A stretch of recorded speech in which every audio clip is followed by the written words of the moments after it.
একটা খবর চট করে চোখে পড়লো। আজকে তো বেশিরভাগ পত্রিকার প্রথমে হচ্ছে বেনজিরের সম্পত্তির বিবরণ ছবিও দিয়েছে, তাই না?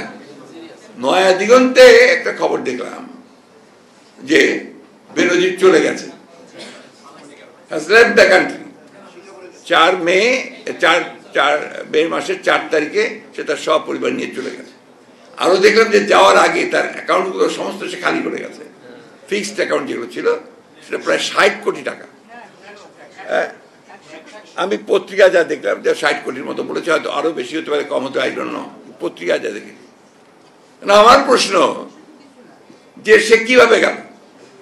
এই যে আপনার তারা বেনজিরকে বললো যে তার সম্পত্তি আমরা ক্রোক করছি, আদালত থেকে বলালো, তাকে মামলা করেছে, দুদক থেকে মামলা করেছে, সে তাকে কোথাও যেতে দেওয়া হবে না, এসব কথা বলা হলো।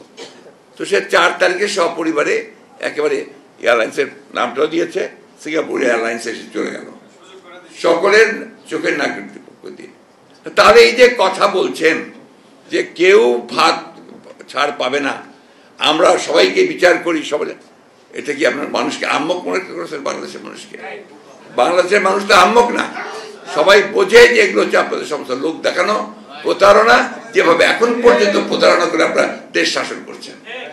আজকে আমাদেরকে সবসময় মনে রাখতে হবে, এরা বাংলাদেশটাকে একটা লুটের সাম্রাজ্যে পরিণত করেছে, লুটপাট বর্গীর দেশ তৈরি করেছেন না। এখান থেকে আমাদেরকে দেশকে বের করে আনতে হবে।